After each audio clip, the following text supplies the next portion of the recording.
visit Montana State, look on tape. I know experienced quarterback, Pac-12 guy at one point. What sticks out about them? You know, the biggest thing about them is you've had to watch a bunch of tape on them for their personnel, and then you had to watch a bunch of tape on other schools for their coordinators. So, you know, it's been a lot of work, but they got a lot of good players. One thing they got is a bunch of tough guys. You know, they like to play the game. They hit. They fly around. I think they got two real good running backs. I think both their running backs run hard, bang it up in there, do a good job. They got a big tight end. They got a big receiver in the red zone they like to go to, and then another one that has good speed. So, you know, offensively they were very explosive last year and made a lot of plays. They do have a new quarterback. You know, he's Tyler. That's a guy I actually was recruiting when I was at Arkansas my last year, so I know Tyler pretty well. You know, he does a lot of things well. So we just got to do a good job of stopping the run first and then getting after him and doing a good job of getting pressure on him. Defensively, you know, they got some real good football players that like to run around and then hit you. And I think their two safeties are good players. They're both returners.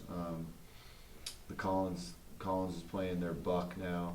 Played inside linebacker last year. He's a real good football player. The Big Nail kid that plays outside linebacker is a good football player. And they kind of they got one corner that's returned, and then they have a transfer from Colorado that's playing the other corner. So it'll be interesting. You know, you study all. Feel like we're playing the Grizzlies when, you know, on defense because we've been watching so much of their tape. But it'll be interesting. The first game, got to do a good job making adjustments to see if they really are running the stuff we've been studying. Knowing that Tyler is relatively inexperienced as far as playing collegiately, do you plan on bringing more pressure or just playing the same and play anyone else?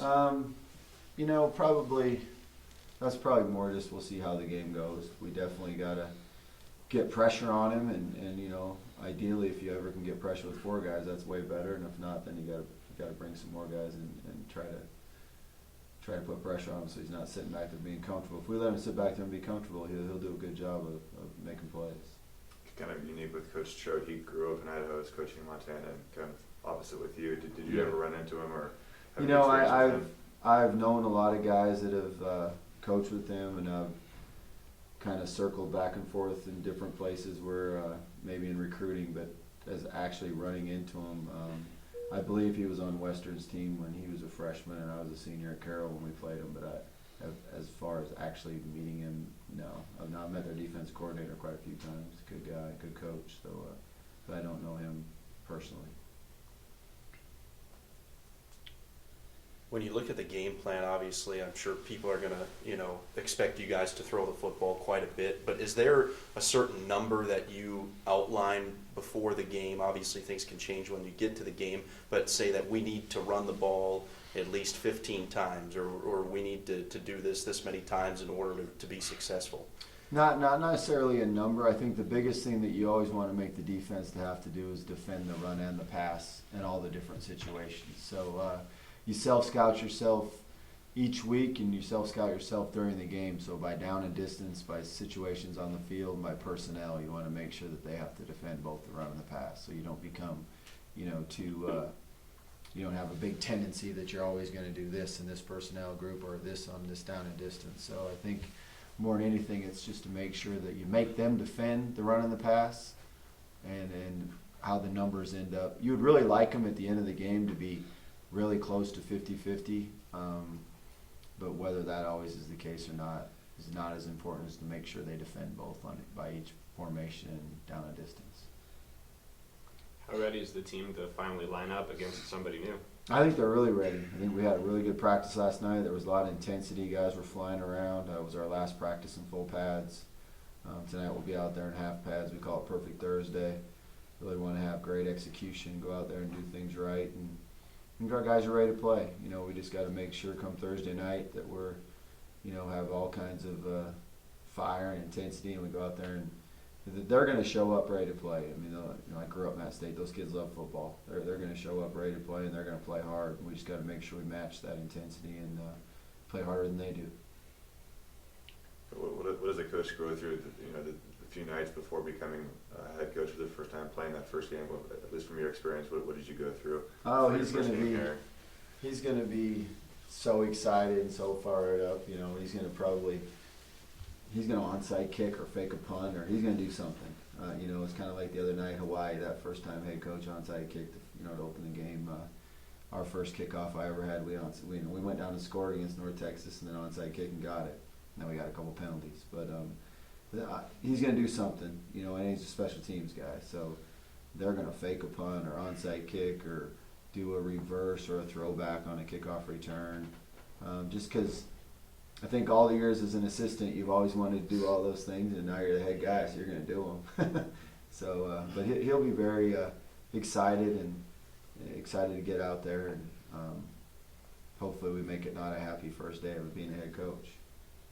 Does it add anything that you're playing a future conference opponent, or do you think they'll have that perspective of, hey, this is the team we're going to be? I think for some of the younger guys, for sure, this is a team that's going to end up being a rivalry. I think it'll be nice that hopefully the dome's very, very full. You know, I'm sure they'll bring, you know, 3,000 fans themselves, and hopefully we got all kinds of fans, and it should be a great packed house and loud and excitement, and you know, and it's a team that our young guys are going to play quite a bit in the future. So I think that adds a little bit. Now to the juniors and seniors, it probably doesn't add a whole lot. They just want to go out there and, you know, one thing I've been talking to them about, let's try to finish their career with a home game winning streak, and we're at 1 right now. Let's be at 2 after Thursday night. It seems like everybody that grows up in Montana either picks one of those two schools. Which side did you pick growing up? You know, I was a Carroll College guy all the way because my dad was there, but coming out of high school, the Grizzlies recruited me really hard. So if I had to say one or the other, I was probably you know, Coach Glenn was the quarterback coach then, and Coach Van Diest had my ear in recruiting, and they really recruited me hard. So I probably leaned a little bit more towards the Grizzlies. But a lot of my friends, my high school traditionally went to Montana State because we were had a lot of country farmers and ranchers, and most of those kids go to Montana State. You guys are pretty full strength going in. Are there any question marks that you're not sure of, you know, or? No, I think we're good to go. You know, I think we're healthy. I think in the last week and a half we've really healed up well, and we'll go out there and be healthy and get ready to get after it. Does Jason Silva look like he could figure into the rotation this week, or is it too early still? It's probably still maybe a little too early, but he possibly could. I think definitely he'd be ready for the next game. But you know, he's played a lot of college football, so he's picked things up really fast, and he definitely I think will be ready by the next game. I'm not sure about this game, but he maybe could get, you know, 10 to 12 snaps in there. How about Tony Lashley too? You know, I think Tony looked a little bit better last night. That's still one we got to see how he's doing in the next 2 days. But he looked pretty good last night. Has this team proven anything to you over the fall camp, or do you have to wait to see how they perform, or are question marks kind of coming in? I think you always kind of got to wait for the game, but they have proven that I think we have good leadership. They know how to work. They've practiced really hard.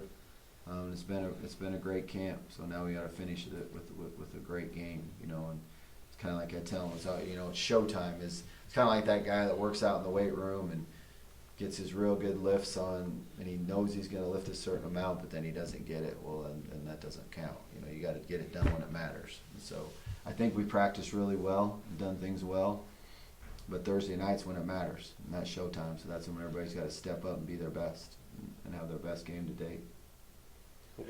As you prepare, what kind of challenges does a Thursday game pose? Well, it just makes all the different days a different day of the week. You know, today's Thursday, so today's perfect Thursday. Yesterday was a little bit of a challenge because Monday is usually a day off, but we had to practice, so we practiced at 7:30 last night because everybody had their classes. So that was a little bit different challenge. But once you get to the actual day of the game, then it's time to get after it and go play, and I'm really looking forward to it. What is it that you like about these Thursday games? Is it the fact that you get a couple extra days off before week 2? And this is the second or third straight year you played on a Thursday to open the season. I think it's nice to have that. I think it's nice to play on a Thursday, so all the people you're recruiting are usually at home and they can watch your game. You know, they can pull it up and watch it. Where when you play on Saturday, there's all kinds of different games going on, and a lot of times by what time you play, those high school kids have to go in and watch film of their game the day before. So probably the biggest thing I like about Thursday is that all the guys you're recruiting are sitting at home watching your game.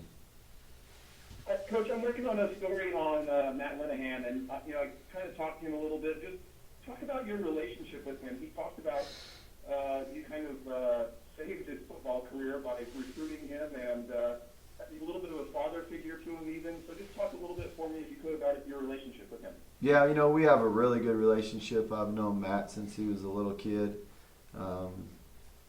Then we were away from each other for a long time. But when I got the job, we definitely reached out and got the tape on him. And I went and watched him play basketball, and he was a great basketball player, and just saw him competing and saw the winning attitude that he had and how much he wanted to find a way to win. And he lit it up that night. So I think we have a really good relationship. I think I've coached him hard. He's able to take hard coaching, and but being a coach's son, and I think a lot of guys can do that then. But we just got a real close relationship, and I think we will for the remainder of our lifetime, to be honest with you.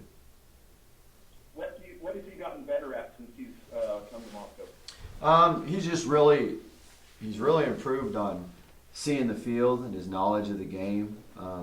His arm strength's really improved. He's really improved at everything, to be honest with you. He's gotten himself stronger and faster, and his footwork has improved. I think one thing he took pride in this offseason is really improving his ball handling, and that's something that he's done a great job of. And just look forward to seeing him play. As you go through fall camp, you can really see him go through his progressions, and that's what a third-year starter should do. By the time they're that third-year starter, they should, be able to see the field and see the coverage and know right now where they're going to go and get easy completions. And then also sometimes when they roll it and they disguise it pretty well, then get to their, go through 1, 2, 3 and get to their third guy in their progression and get completions. Yeah, what's the mood like in the locker room? Because, obviously I'm sure there's excitement, but is it kind of like more, where last year maybe more excitement, is it more business-like knowing that the guys didn't get their ultimate goal of hitting 6 last year? Is it more business than excitement, or what is it like in there? I think a little bit more. I would say still excitement, but if you had to put one word on it, I'd say a little bit more confident. I think they're more confident. They expect to go out and play better, and they expect to win. And that's one of the big things that we've talked about a lot. So if you had to say one, I think there's still a ton of excitement. First game, they can't wait to play a game. But I think they're a lot more confident, and through their preparation, they expect themselves to go out and play well. Okay. Okay. All right. Thanks guys. everybody. Appreciate you.